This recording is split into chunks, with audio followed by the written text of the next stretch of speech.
Здравствуйте! Сегодня рассмотрим, чем же поможет нам такая наша простая соль. Конечно, мы все знаем полоскание горла. А также, если болит ухо, кашель, сопли, нам поможет разогретая соль. Это хорошее сухое тепло, которое проникает, прогревает не поверхностно, а проникает вглубь нашего организма. Шейте мешочек для соли.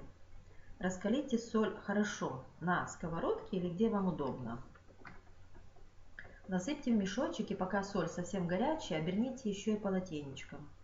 Приложите к уху, груди, носу, где у вас болит, где вам надо. И держите, пока не остынет.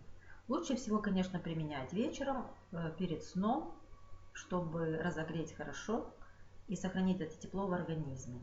Применяйте каждый день, помогает очень эффективно. Всего хорошего вам!